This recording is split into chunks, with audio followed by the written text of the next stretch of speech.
Good afternoon and welcome. This is wonderful to see so many of our students. Students, say hi. Hi. Great.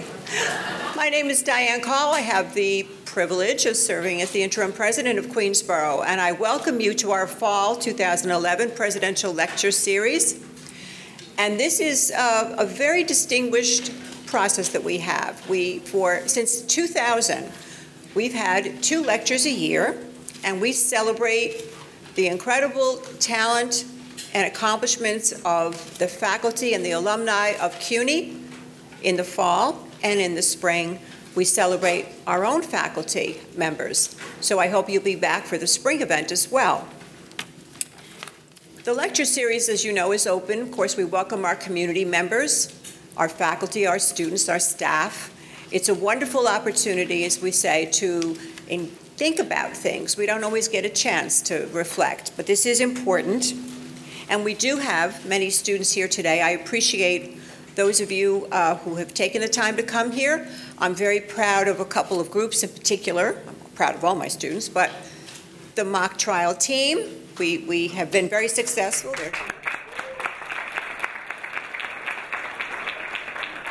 Our student government, our leadership is here, student government. And we want to wish well our Federal Reserve Challenge team. They compete tomorrow afternoon in the regionals. Good luck.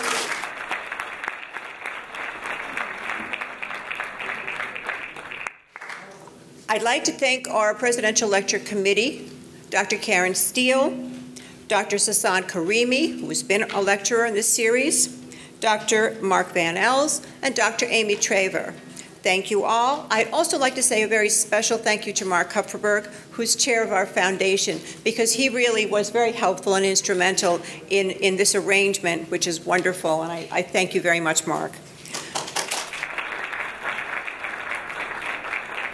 And welcome to Mrs. Carol Zicklin. We're very happy to have you here. I know you'll enjoy a wonderful presentation.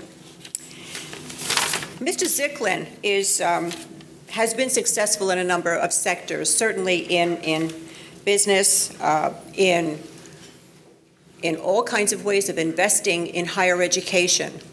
But tonight he's here as an educator. And of course he is an educator. He's a clinical lecturer at the Stern School of Business at NYU. He also teaches at Baruch College. You probably have heard of the Zicklin School of Business. He also is affiliated with Wharton. And so he brings a great deal of wealth of information to students and to faculty, to all of us, as to what's important. And we teach many things here. We teach, obviously, the theories. We hope that you get some practice in many of the things that we engage you in and out of the classroom. But most importantly, there are ethics and values that we hope are a part, certainly, of our curriculum, and that we hope that you come away with as graduates of Queensborough. And Mr. Zicklin's going to talk about one aspect of that, which is very important for business or any career, which is good judgment. I think we could all use it. I pray for it almost every day. So I know that you'll enjoy this opportunity to listen to someone who really has a unique perspective and who will bring to all of us this wisdom about a fundamental aspect of each and every one of us as individuals and as contributors to our society. So, Mr. Zicklin, welcome. Thank you.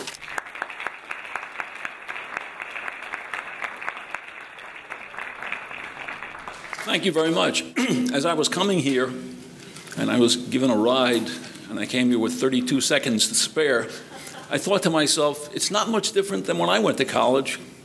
And I took the subway to Baruch College. We didn't have 37 acres. We had a building in the middle of Manhattan. We used to call it UCLA, University Corner, Lexington Avenue. So I'm grateful to be here. Like you, I'm a product of the City University, of the system, actually, because I view it as a system. I don't view Baruch and Queensborough and Queens College and the rest as separate. It's one system. I'm the son of an immigrant. My father came here to New York as an 18-year-old without a word of English in his lexicon. He didn't speak a word. and he managed to get a job the way immigrants did, as a stock clerk and a shipping clerk eventually, and wound up at Boys High in Brooklyn, managed to graduate from Boys High. But when he went to City College, which he did right after Boys High, because he graduated Boys High, oddly enough, with honors, considering he didn't have a word of English when he started, he couldn't finish City College. He was supporting a family, he was supporting his relatives, his parents, so he couldn't do it. But he sent me on to college, and I wound up with what was then City College, now Baruch. My father's inability to gain a college education was the impetus for him to urge me to do better. And by better, he meant an education. He didn't care what kind of an education it was. He didn't push me in any direction. He wanted me to be educated because he had learned as an immigrant that what you carry around in your head, they can't take away. You can take away a lot of things, but not what's in your head. And so he pushed it hard. I remember what it was like you, as a product of the City University. I remember what it was like to go to Baruch. I remember what it was like to commute by subways, take 8 o'clock classes, be done by 12, grab a Frankfurter on the corner and head off to my job in the afternoon. I remember it all because I'm sure that you are undergoing the same kinds of education. I haven't forgotten the school. I haven't forgotten the commuting. It's a long time since my college days, but I haven't forgotten all those events that took place. And I'm very proud of the fact that my friends at college are my friends today. A couple of them are missing, unfortunately, but the same friends I made in college I've retained throughout my life. I'm grateful to the people of the city of New York and the state of New York for letting me go to school, unlike you, for 4 years free of charge. When I went to school, it was absolutely free. We paid a bursar's fee, as I recall, of about $3, but other than that, it was free. So all the money you made working was your own spending money and for books. I went to school during the days when you worried less about having a satisfying job and a challenging job, and more about having a job, because the first thing you wanted was a job. You wanted to go to work. You had your education. Now it was time to go to work. So whatever little I've achieved in my life is really based on the generosity of the people of the city and the state of New York and the City University system, and I'll be forever grateful for that. I've been serving on the Baruch College Fund Board for many years, and so I've certainly kept up on what's going on at the university system. Baruch, by the way, is a school of 17,000 students, so it's not much larger than Queensborough. We still have now 2 or 3 buildings. We don't have 37 acres, but we go up higher than you probably. Like you, we're a diverse school. We have students from all over the world speaking all kinds of languages. I occasionally have some of my old friends back to Baruch, and when I show them around the school, their response is always the same. Wow, these kids look different than us. And I always say to them, they look different than us, but they're the same as us. Remember, when we went to school, the school was white and male. Now it's everything. So I tell my friends, they look different, but they're exactly the same. They're young people, they're mostly poor, they're highly ambitious, they're extremely intelligent, they have an energy level that would dwarf any other school in the country. Many of them speak a second language, so they're advantaged by that, which they'll learn when they go out into the business world, or whatever world they go into. But if anything, they're better than we were because they face challenges we never faced. I realize it, I'm sensitive to it, I talk to those students, and often I teach those students. When I think of how hard you're working to get through school, I can only imagine the challenges, and I'm reminded of the Baruch College dean who once said to me in describing the CUNY student that the CUNY students are unique. They go to college as if they're double parked. And I remember thinking how apt that was. They go, they take their classes, and they run out and do whatever that second thing is they have to do, whether it's work or family or whatever. It was true then when I went to school. It's true now. My purpose in talking to you today is to talk about a subject that's near and dear to my heart. And one of the most important things you can walk away from a school with if you can achieve it during your school years, and that is good judgment. I believe good judgment makes all the difference in a career. And when I define good judgment, I mean taking an incomplete mosaic, looking at certain isolated facts, and putting it together into a coherent theory, and coming up with a reasonable conclusion. Not everybody can do that. Some people can see very few facts and begin to understand what the mosaic looks like. Others can get the whole mosaic and still don't understand what's going on. And it's up to you in your college education to gain the asset of understanding what it is to have good judgment. I would argue that when all the formulas and all the modeling are learned, and when the books are read and the programming is complete, it's good judgment that makes all the difference in a career. If you think about it, there are no secrets in higher education. Every school posts its curriculum. All the courses are available to everyone. The teaching may be a bit better or a bit worse from one place to another, but that doesn't make the difference in a career. It's judgment that makes the difference in a career. It's judgment that's honed in your years at college, perhaps elsewhere at home, on the job. It's judgment that you gain if you continue your education. It's the life lessons you learn in all your experiences in life. Your learning only starts at Queensborough. It certainly doesn't end there. When I graduated from the CUNY system in 1957, I made a lot of mistakes in my life. I would hate to recount all the mistakes I made in my life. You don't want to sit that long. But I've been around long enough to see many careers that ended because of bad judgment. And I've seen many that didn't reach fulfillment because of mediocre judgment. It's good judgment that takes you to the pinnacle of a career. Poor judgment inevitably leads to professional mediocrity, and if the judgment is bad enough, to ruined lives and occasionally incarceration. You only have to read the business pages in any newspaper to see what I'm talking about. Conversely, good judgment is what every manager seeks in his or her subordinates. No manager can be everywhere all the time.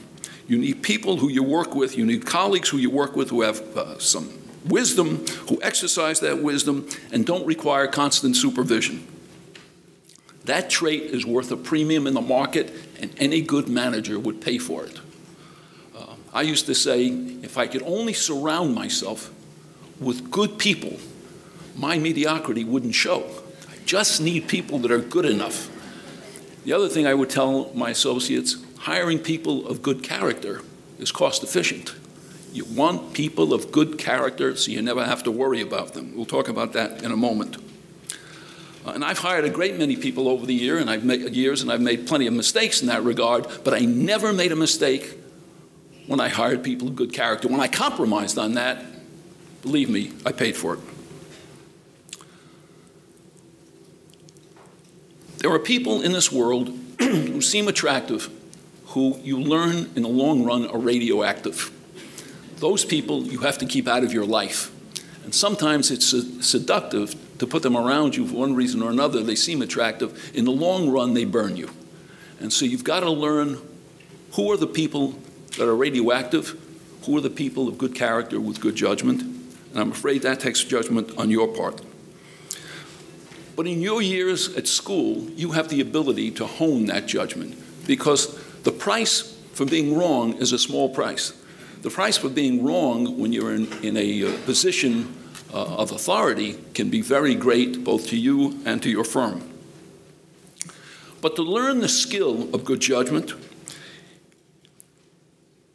you have to be sensitive to the moments when good judgment is required.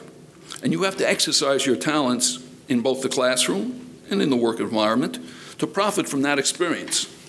Good judgment isn't required every minute of the day. It doesn't happen that way.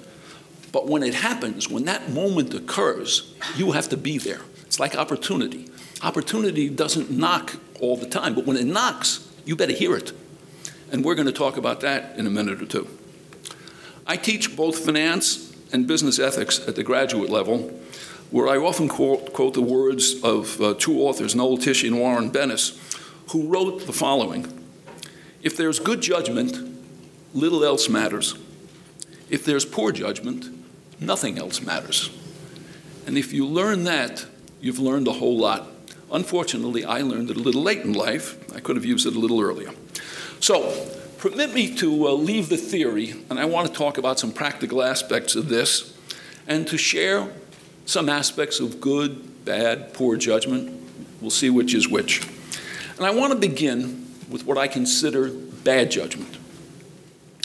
And I want to talk about somebody who many of you are familiar with. Her name is Martha Stewart. How many of you know Martha Stewart? Know the name Martha Stewart? Okay. So you know Martha Stewart was and is an unusually, an exceptional businesswoman. She was successful. She had a great career. She's built businesses in merchandising, publishing, broadcasting. She's been a television host. She's written many best-selling books. She was, in short, a great success story. I mean, nothing but a success story. Until 2004. In 2004, she was convicted of 4 counts of obstructing justice, lying to investigators about a stock transaction, and was forced to spend 5 months in a federal prison and 5 more months under house arrest. Now, I want to tell you something. Somebody who shoots up a gas station and gets 5 months or 5 years in prison can handle it. People like us in this room, we can't handle it. It's not good for us to be in prison. And somebody who's had the success of Martha Stewart, who had to serve 5 months in prison, not good. And I want to tell you about the story and what happened to her and where the judgment came in. Martha Stewart had a friend who happened to be the CEO of a well-known drug company. And Martha Stewart and he had been friends for years, and one of the things they shared was the same stockbroker. As I said, he was the CEO of a pharmaceutical company, and that company happened to be in the final stages of developing an anti-cancer drug that was looked on in the markets as being potentially a very big selling drug. And everybody wants an anti-cancer drug because I don't have to tell you what cancer has done and ravaging this country. The drug was about to be approved. Everybody knew it was about to be approved, and the stock had gone sky high. And Martha Stewart owned some stock. The day before the approval was supposed to come down from the FDA, the Food and Drug Administration, the CEO of the company got word from the FDA that the drug would not be approved. And foolishly, I'm sure without even thinking, he began to sell stock. And he sold stock for himself, and he sold stock for his family. That, ladies and gentlemen, is called insider trading, because you've got material, non-public information that he received from the FDA. He certainly wasn't given the information to trade on it, but he began to trade on it. Very stupid. He knew that the stock would be badly hurt once this information got out, but my guess is he should have swallowed hard and just gone about his business. Instead, he sold all this stock, and his broker, who was handling the sale, told his assistant to tell Martha Stewart, who was his friend, that the family was selling the stock. Now, you have to ask yourself the question, if you're Martha Stewart, if I hear that the family is selling all the stock the day before the drug is supposed to be announced, have I just heard something interesting? I'm not sure that's insider trading or not. That's for another day. But the fact is, Martha Stewart then sold her stock. And by selling her stock, she avoided a loss of something over $50,000.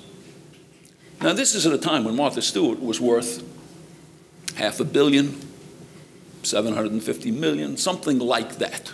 A big number. $51,000 wasn't going to make or break her in any way.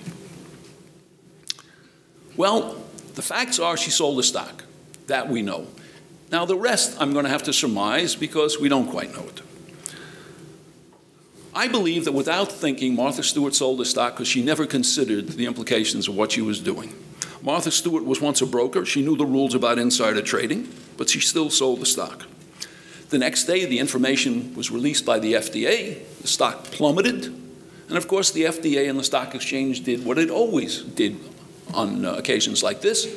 They immediately checked to see who in the last couple of weeks has sold stock, perhaps in anticipation or with knowledge that the FDA wasn't going to approve.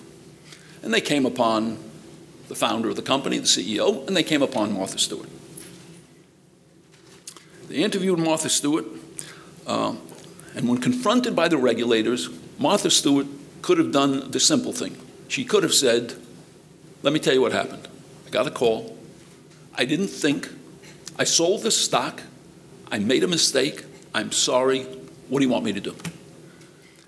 And I can't know the answer because that's not what happened, but I'll give you a supposition. I'll give you an assumption. They would have said to her, that was a very bad thing. You have to return the $51,000 that you saved. We're going to fine you $5,000, and don't do that again. Or something like that.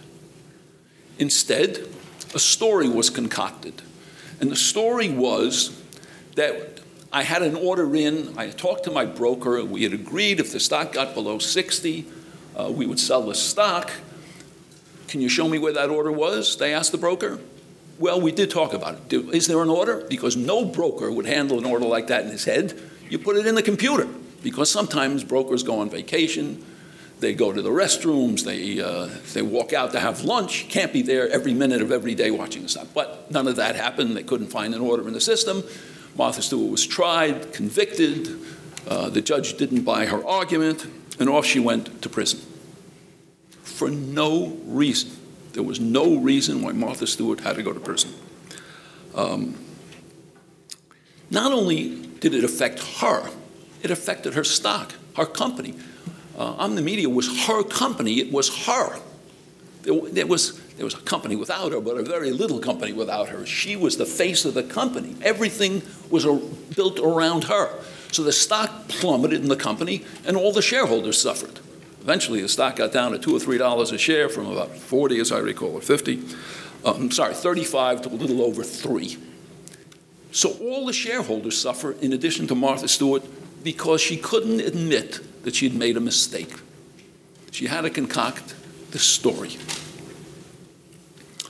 Shareholders eventually suffered a loss of $1.5 billion when you add up the value of the stock and what happened to the stock. I'm not saying that it was all due to her and all due to this fraud, in effect, that was committed, but I suspect lots of it was. We'll never know exactly how much. But she affected the wealth of lots of other people besides her. So not only is she involved, she's involved all the shareholders, all the employees of Omni because she made this mistake of judgment. CEOs have to be held to a higher standard. I mean, when you're a clerk, we hold you to one standard. But when you're the CEO, we hold you to a higher standard, especially somebody who had been a broker once and knew the rules. You can't say, well, I didn't know, because you know. You graduate, you're going to be held to a higher standard than the one you would be held to before you graduated. It didn't have to be, but it was. I want to give you a second example. This is the example of Guidant Corporation. Guidant was a manufacturer of defibrillators, which are implants designed to shock a heart that has gone into an arrhythmia, which often results in sudden death. In 2001, Guidant was notified that a young user had died when an arrhythmia occurred and his defibrillator failed due to a short circuit. He was on a bicycle ride, something happened, the defibrillator didn't work, he keeled over and died. Young man in his 20s. When the investigations were completed, it turned out that Guidant was aware of the short circuit possibility and had twice changed the manufacturing process to ameliorate the problem. It also developed that Guidant had informed the FDA of the short circuit problem, but they hadn't informed the doctors or the patients who had implants in their bodies. And Guidant's explanation was, and it was a true explanation, by the way, it wasn't a lie, that studies had indicated that by removing the implants, it was more dangerous for the patient than leaving it in. That removing it was a surgical risk, an infection risk, a hospital risk, all kinds of risks, and it was greater than the number of implants that would fail. And they made the judgment that they wouldn't tell doctors and patients that these implants occasionally short-circuited.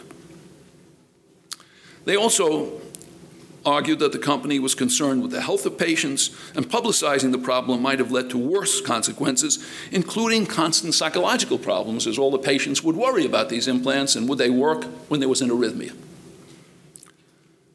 Now, the company was in full compliance with the law. They notified the FDA. That was their only responsibility in those days, in 2001. But the patients and the doctors complained that the decision to withhold the notification from them was not guidance to make, that it wasn't up to them to make that decision. Rather, they should have notified doctors and patients because it was patients that had it in their bodies and it was doctors that had implanted it. And each one had the right to be informed. So in one case, we have a statistical argument about failure. In the other case, we have a personal argument about it's in my body and it's my device.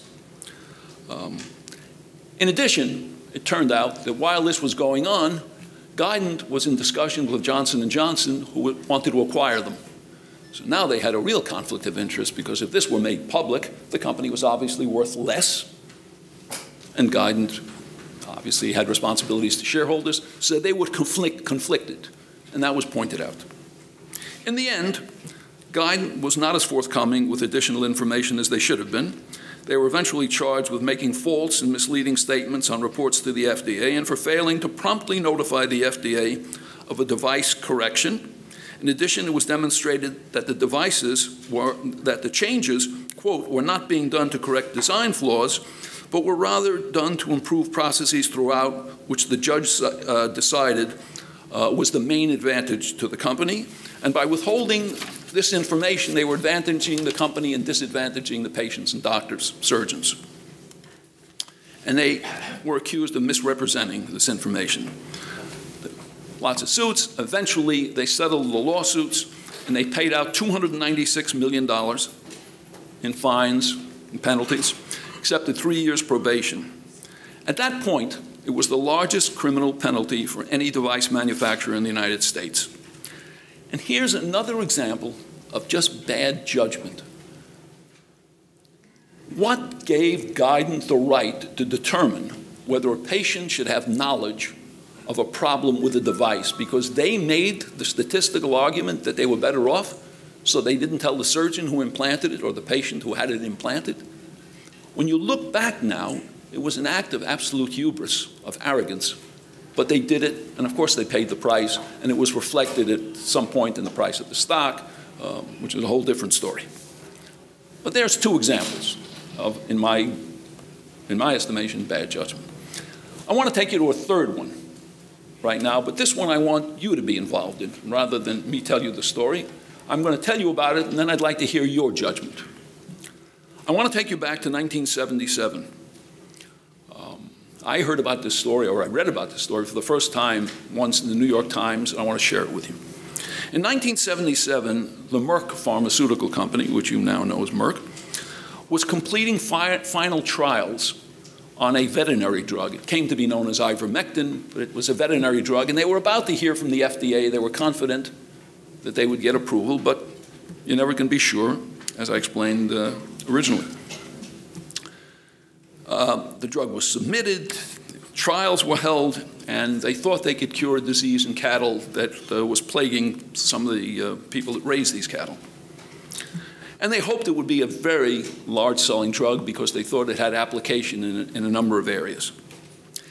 As this was happening, and as they were waiting for approval, the chief scientist at Merck, and the person most responsible for the development of this drug, by the way, began to believe that there was a similarity between the worm-like infections in cattle that cause this veterinary disease and a similar disease afflicting hundreds of thousands of people in Central Africa, humans.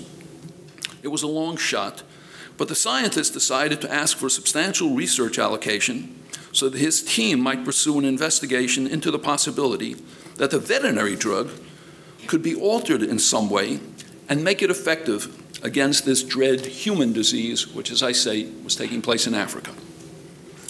Now, he recognized that this investigation might take 10 years before it reached any fruition, and he knew that the odds of success were small.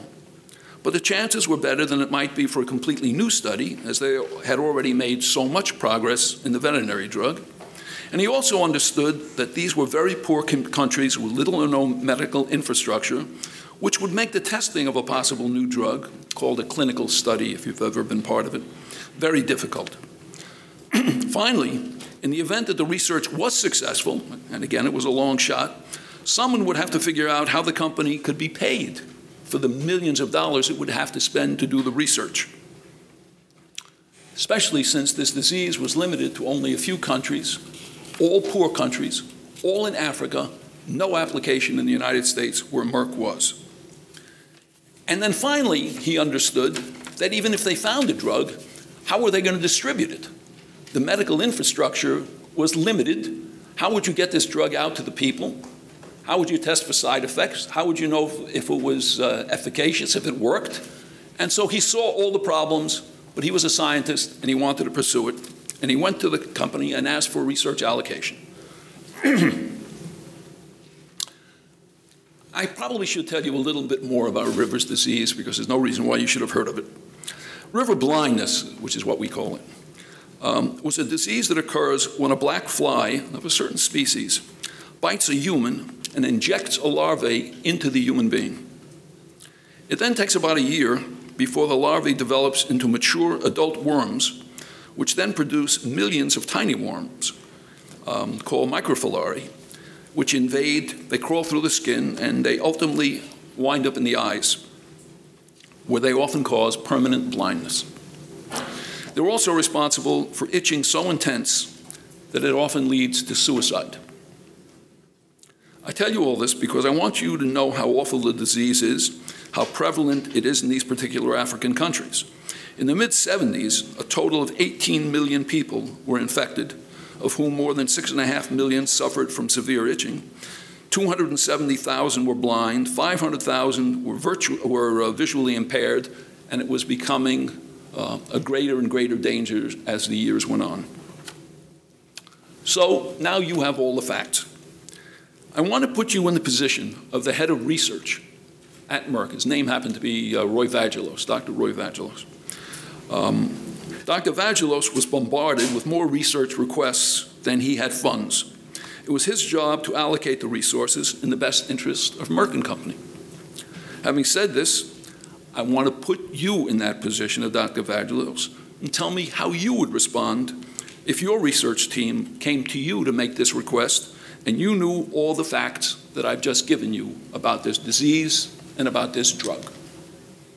Your turn. Am I going to get some volunteers to tell me what you would do and why? Hello? Yes, sir. I'll repeat whatever you say so people can hear it. It's not in the best interest of the Merck company itself, but there's a lot of people, especially in the United States, that give to humanitarian work. If I was up to the researcher, I would suggest that he would have, pretty much, pitched something to these kind of people. Pitched it to who? Pitch it to anyone interested in helping these people, because the company itself wouldn't have benefited at all. Let me help you. The company, in doing this preliminary research, went to all the foundations. They went to all the places one should go. They were turned down by everybody. And the reason they were turned down by everybody is there's lots of research that goes on. We don't know which is going to work and which is not. We're not funding it. So everybody turned them down. Every medical foundation you can name turned them down. But you're quite right about one thing. They have to act in the best interests of Merck. What is the responsibility of a management of a company? Make money. To make money. For whom? For itself. For the shareholders. Because they give you the money. How many of you are investors? In anything.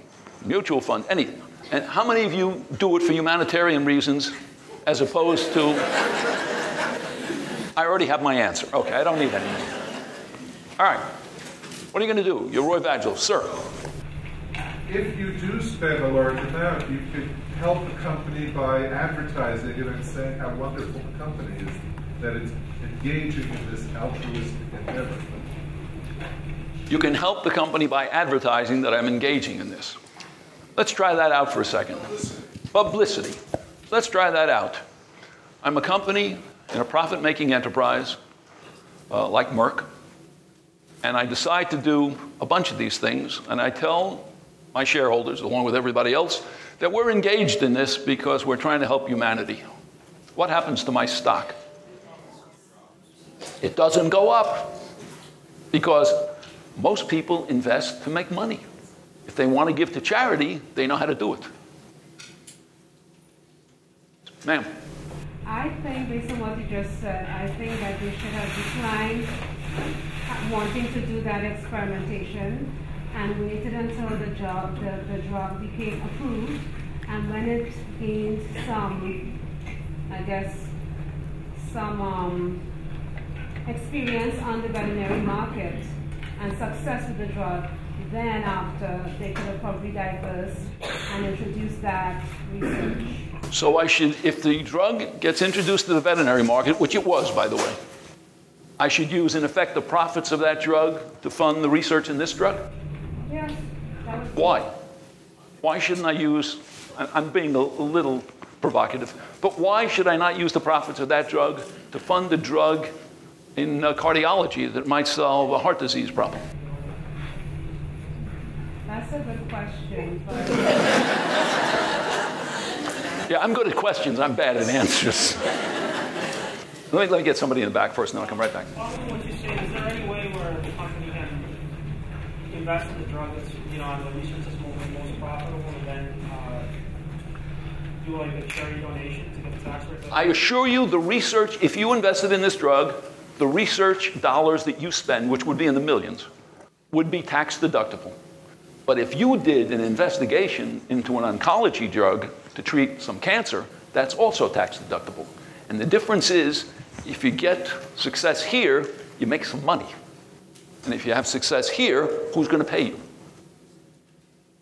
How are they going to get paid for this drug? Certainly the people who have river blindness can't pay them.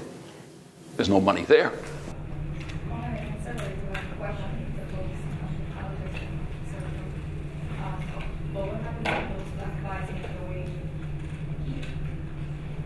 What if the conditions, the question was what happens if they come here, if this is a disease that can come.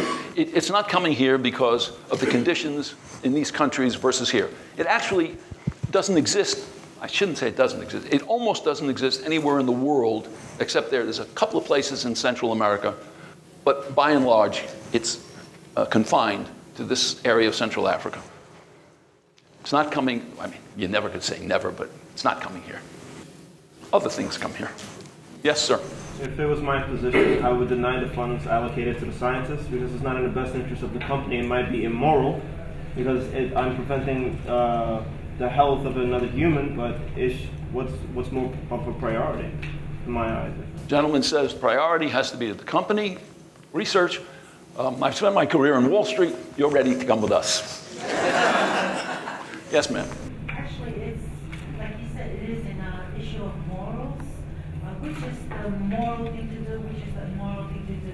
If they could continue on with research on the potential drugs that can help people in Africa, they can always allocate money from elsewhere. But what they are doing is for the benefit of mankind. For the benefit of mankind. Is that why you invest your money, for the benefit of mankind? But, like you said earlier, they have so many other medications that they have, the Grammy. But Merck has a lot of... Yeah, but they're already making a lot of money. They do make a lot of money. They just would like to make more. I mean, this is Wall Street, more. Isn't this America? I mean, is there a philosophy major at Queensborough? What happened to the economy? Everybody wanted to make more. Look at the real estate. Everybody went up, and now it's stagnant. But Merck makes pharmaceuticals. They don't have real estate. Yes, sir, in the back. The many diseases that we have in the United States or throughout the world that are rare, and companies don't see a return on investment, so they don't invest in those and do research in those diseases. It's called an orphan drug. We have orphan drugs. But if an orphan drug has a disease which occurs in the United States, there are some governmental programs that would pay, in effect, I won't get into it, but there's ways that companies can make some money if they do the research and find success. But this was a disease that wouldn't occur in the United States. We have no patients in the United States. It's not an orphan drug. It's not a problem in the United States. It's in Africa. thousands of miles away, people we don't know. So then does the question about ethics come in? Ethics. Ethics. Okay, let's talk about ethics. Tell me about the ethics. Well, is there, having discussed on this, is there a difference, or is there a line drawn between moral and ethics, and do companies have some kind of ethical responsibility besides just being profiteering? Do companies have an ethical responsibility to do this? Well, let me ask you a question. Why does Merck have this problem? Why not Johnson & Johnson or Sanofi? Why Merck? They're the ones that are researching it, I hear. You mean to tell me because Merck is developing a veterinary drug, they suddenly have a responsibility to develop this other drug? Is that what we're saying?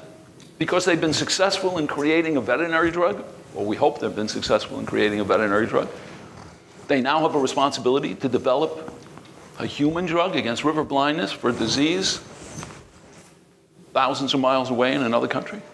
Really? I'm going to give you a microphone because you have a soft voice. Really? I don't, trust me. I don't have a soft voice. You don't have a soft voice? I've been married so long, I don't know what soft is. No, compared to the other diseases, swine flu and the plague and all of that, it started somewhere else and it traveled on. So I doubt that the disease that you're talking about now, it may start somewhere, but then later on it may end up in America. So why don't we have a cure for that? Because we don't have a cure for that because we don't have the problem. No, and the problem hasn't come. It's existed in Africa for 100 years. Yeah, but it can travel. Like this, didn't the swine flu started somewhere else and then it ended up here? So we can't say that. You know what I hear from you? I really want to do this. I need an excuse. No. And my excuse is going to be, what if it comes here? Every question is a what if, because it does happen. It does tend to happen. Let me give you a response. One of the great plagues in the United States and around the world, actually, is diabetes. Diabetes, I know, exists in the United States, affects millions of people, as it does many millions more around the world. Why don't I just take this money and invest it in diabetes? Because you know what happens if I find a cure for diabetes? I get paid. And then if I get paid, I can do more research in the future, perhaps to cure more diseases. But if I do this, I don't get paid because there's nobody to pay me. So, I want to get some people in the back. Go ahead. You're right. The primary function Thanks. Of any business is to make money. But to get into a business just like pharmaceuticals, your secondary function is progression. And they started off with this veterinary drug, and then they found out it can progress into something else. I think that, you keep knocking on these doors, you keep going into them, and you open up more cures. And something like pharmaceuticals, you should be having more of an ethical standards when it comes to more of an ethical standard. They're making money. But if I'm Merck and I want to have an ethical standard, let me try this as an ethical standard. I want to make enough money that I can constantly devote more and more money to research so I can cure more and more disease. Isn't that my function in life? This is what happened. This is what Merck was facing. Sir, in the back. You haven't told us what percentage of the Merck R&D budget this would be, and what effect that would have if they went ahead and spent a couple $100 million. What effect this would have on the shareholder price? The answer you're doing is a binary thing that's actually a shade of gray here in terms of the price of the stock. What share of the budget would it be, and how it would affect the stock? I don't quite know, but let's assume it was 1% of the research budget, or 2%. It wouldn't be more than 2, I assure you, 1 or 2. But that 1 or 2, I could take the money because there were more research projects than there was money. There's no pharmaceutical company that has more money than research projects. Everybody's got more projects than money. And if you're the Merck management, and this is exactly what the debate was at Merck, the question is, how do we devote money to something like this that's not going to produce a return, that we're going to have trouble in the trials because where are we going to do the trials? We've got to do the trials in Central Africa somewhere. We don't have an infrastructure. We're going to have to do this over a period of years, observe the patients, get the drug into the patients, then observe the patients, see if anybody keels over, and if they don't keel over, do they get cured? How are we going to do this? And then, if we're lucky enough to be successful, and by the way, 1 out of 100 research projects is successful. 99 fail. But if we are successful, who's going to buy our drug? Who's going to pay for it? And how do we get it to the people who need it? Yes, ma'am. Okay. Well, there are a few things. Maybe they should outlaw advertising television for these various drugs, so that they could spend less on that and more on these things that will help for the greater good. Secondly, maybe there needs to be a policy restructuring of sorts, which takes certain businesses, out of this profit-making realm and talk about what's best for, the greater good, like healthcare, like life-sustaining drugs, things of that nature. Maybe there has to be this component which we have been resisting for years and years in this country. Let's go to the first thing first, the advertising. Kill the advertising of TV. You know why they do the advertising? It works. It works. That's the system we live under. It's a capitalist system. You can't ban the advertising here, because then the next question is, how about the other advertising? So you start to get into an area you might not want to get into. I don't love the advertising on TV. I'm with you. But it's a free country. Capitalism works. As far as moving money from one place to another, it seems to me that's the discretion of Merck or any other pharmaceutical company. Can I go back to an argument somebody made? I can't remember who. I'm interested in that argument. The argument that Merck had a special responsibility to do this, I think I used Johnson & Johnson as an alternative, because Merck had a veterinary drug. And obviously Merck was more advanced than Johnson & Johnson was, just to pick on Johnson & Johnson. Does Merck now have a responsibility to do this? Just because they've met some success? And let me help you again. I want to read something to you. See if this makes an impression on you. But I want to quote it accurately, so I'll read what I wrote. Let's see what oh, here we are. I visited Merck once, and on a wall in the lobby of Merck, there was this saying from the founder of Merck, whose name was Wilhelm Merck, came from Germany, original company. I quote, "We try never to forget that medicine is for the people. It is not for the profits. The profits follow, and if we have remembered that, they have never failed to appear. The better we have remembered it, the larger the profits." What about that? That seems to be the Merck logo. The better we have remembered. Yes, ma'am. I was going to ask you before, but I knew many of my colleagues would laugh. If Merck had a mission statement, and so it seems that they do. And it's possible that the way that governance is structured, they would take that into account in terms of planning and allocating funds. So maybe as they're thinking about how they're spending their funds, they are setting aside a certain amount that they would, make a choice occasionally. They probably did under charity. Question is this a charity? Is this, in effect, it's going to be deducted in that way for tax purposes, that expenditure. What I'm saying, what I'm trying to get the essence of is, does Merck have a special responsibility? I assure you J&J has a mission statement that looks like this. Look, I used to teach the Enron case. Enron had a mission statement. And it wasn't to cheat the shareholders. That wasn't part of their mission statement. And it didn't say in that mission statement, we shall engage in fraud for every moment of our being. Never said that. Yeah, sir, and then I'm going to go over here. I'm sorry, I just have to recap. You said that it's a small detail. You said that the problem that was faced in the veterinary world was being placed in, they have similarities, right, the diseases?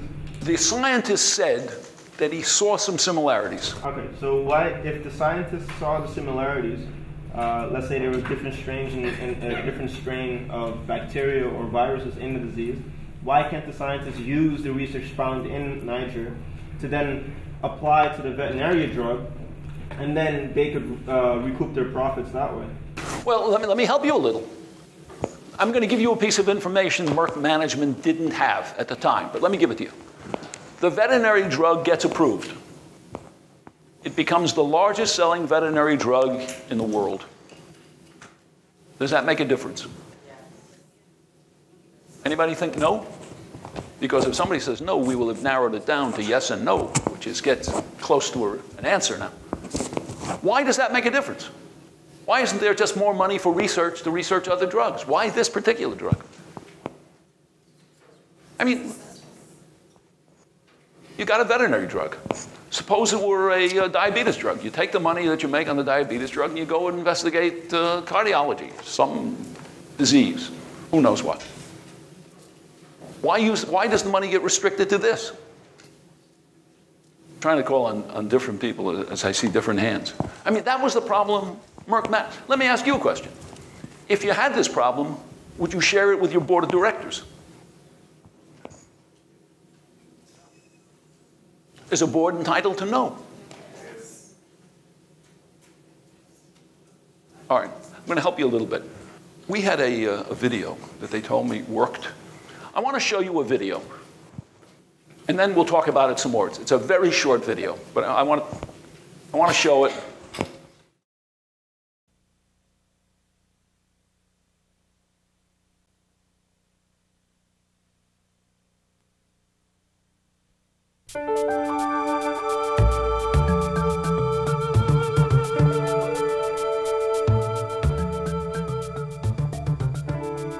Throughout much of Africa, a dread disease afflicts the people of thousands of small villages.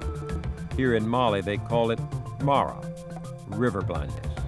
The black flies that swarm along the riverbanks spread a disease that is so common, village children assume that going blind is simply part of growing up.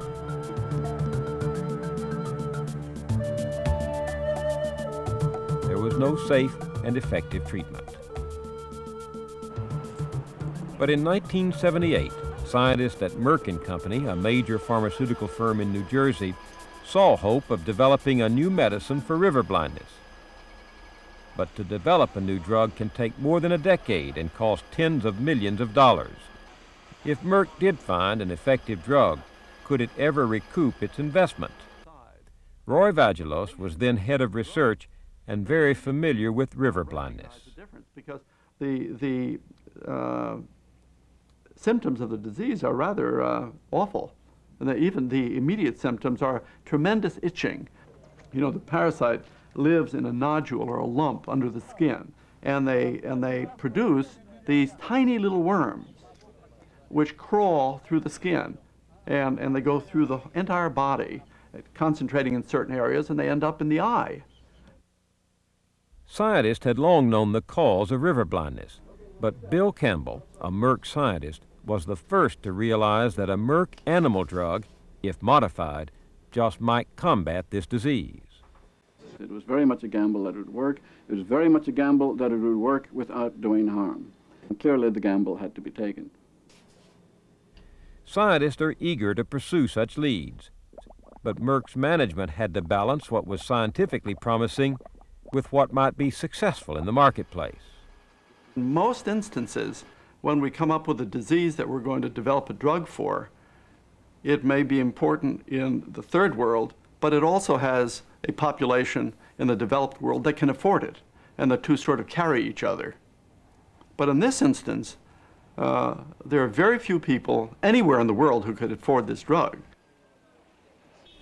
Should Merck spend millions of dollars to try and develop a drug that might never pay for itself? Merck decided to go ahead. Thousands of experiments and many millions of dollars later, they achieved success. It had taken almost a decade. They called the new drug Mectazan.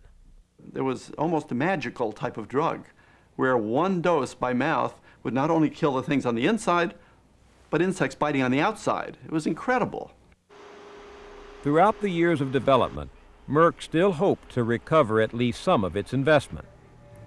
I could not believe, when we looked at this initially, that there would not be foundations or governments and U.S. government that would be jumping at the opportunity to grab this agent, which appeared to be safe and effective, did something that no other drug could do, and put the American flag on it and say, this is what we're going to do for the third world in 1987. Despite Merck's best efforts, no one did step forward.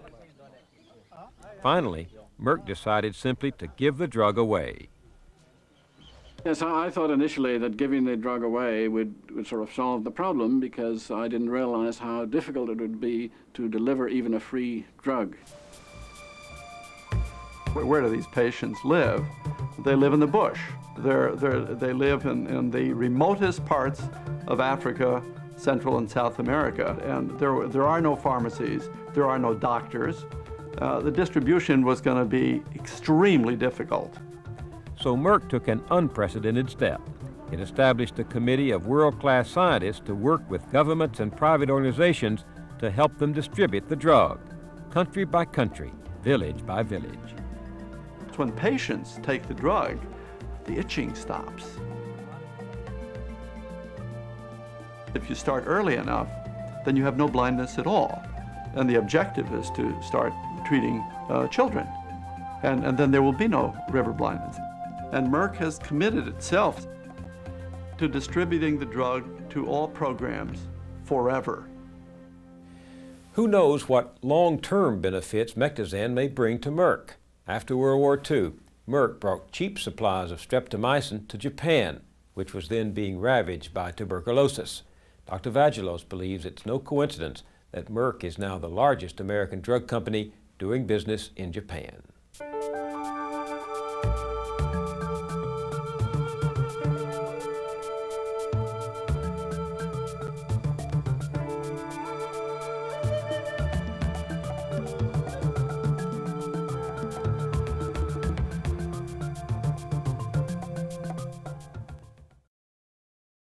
All right.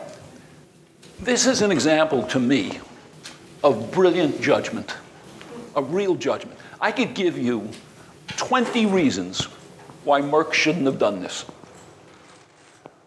But this management, and probably Roy Vagelos more than anyone, saw it in a different light. You remember the scientist, Bill Campbell? He says it was a risk, but clearly the risk had to be taken as if it was simple. For him, it was simple. For the Merck management, it was not so simple. I happen to have a friend on the board of Merck, and I asked him the question, did Roy Vagelos ask permission to do this? And he said no. Roy Vagelos came to the board and told the board what he was doing. He didn't ask. He said, this is a business decision. I've made the business decision. We're going to do this. And they asked him a couple questions, and then went on to other business. So this was, from Roy Vagelos's point of view, a prerogative of management, not a prerogative of the board. Secondly, I was alerted to this because I was reading the New York Times one day. The front page of the Sunday magazine section had a big story on this. And I read this story and I thought to myself, what a great story. What a great example of judgment. Here is a company that has just developed a drug that will treat, cure, whatever. It's not a real cure. You've got to take this pill every single year for the rest of your life. But that is now going to treat millions and millions of people, and they're giving it away now to millions and millions of people. And think of the good it did. And we talked about public relations or advertising or marketing. Certainly there's that. But think about it from a different point of view. Where do great drugs come from? How do you get great new drugs? How do they come about? Where do they come from? Research. Who does the research? Scientists. Where do the great scientists come from? The great universities. When this story hit, and Merck was not shy about getting this story out, every scientist at every university wanted to go to work for Merck, because unlike some of us who work on Wall Street, these people have other ambitions in mind, like curing disease. And so every scientist applied to Merck. When they had drugs that had to appear before the FDA, the Food and Drug Administration, do you think Merck was treated like every other company? Merck was treated in those years as godlike, because Merck had done this. Every university that teaches business ethics in the United States has a Merck case. I mean, Harvard has a famous case that I think they probably sold 1 million cases of. Everybody studies the Merck case if you're studying business ethics, if you're studying business. They once had an ad, they needed 15 salesmen. They got something like 20,000 applications. Everybody wanted to work for Merck. Now think of the reverse. Think of not doing it for just a second. You made the decision not to do it. What do you tell Bill Campbell, who's just done what turns out to be the biggest selling veterinary drug in the world? What are you going to tell him? We're not doing it? What is Bill Campbell going to do? He's going to take his team and go somewhere else? You're not staying. And what do you tell the other scientists at Merck? We had this chance to do this and we didn't do it, so we're leaving those millions of people to suffer? Think about that for a minute. Think about the press getting a hold of this story, that Merck has this chance to cure millions of people and has decided not to because it's too expensive. Think about that story hitting the newspapers or the media in some way. So here is what I was talking about at the beginning. This is what judgment is about. Roy Vagelos, incidentally, went from being head of research to becoming CEO of Merck, chairman of the board. Last time I met with Roy Vagelos, and I did see him for a minute, I don't know him, but I did see him. He was, I think, chairman of the board at the University of Pennsylvania. His career was made on this decision. It was as if this opportunity knocked, and Roy Vagelos' hearing was very acute, and he understood the implications of this decision. It worked, it made his career, it made Merck. It has become one of the great legends in American pharmaceutical industry business. It was a lot of luck, though. I mean, suppose that the research had not panned out, then suppose the research failed. It would have been a failure. Absolutely. So what? It was luck. No, I won't say luck. I mean, Campbell had a success under his belt, and if Campbell said he thought there was a possibility of success, you got to give him, you got to wait it a little bit because he's had this other success. Sure, every drug is in effect luck, but he made it happen. And if it would have failed, it would have failed. But think of the odds, even though the odds were against them. But if you win, this thing has now been going on since 1987, and people like me are still teaching this case because it was such a great example of good judgment. He won. He could have lost. But if he would have lost, it's the way it goes. 99% of research trials lose. Not trials, but investigations. He made it win. Great judgment. And that's the kind of judgment I was talking about at the beginning. This is what success is made out of. It's made out of seeing the same set of facts as everybody else and coming to a better conclusion. Thank you.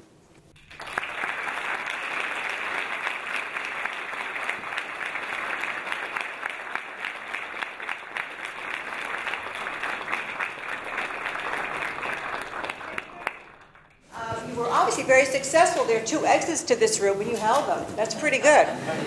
Even my wife said. Very good.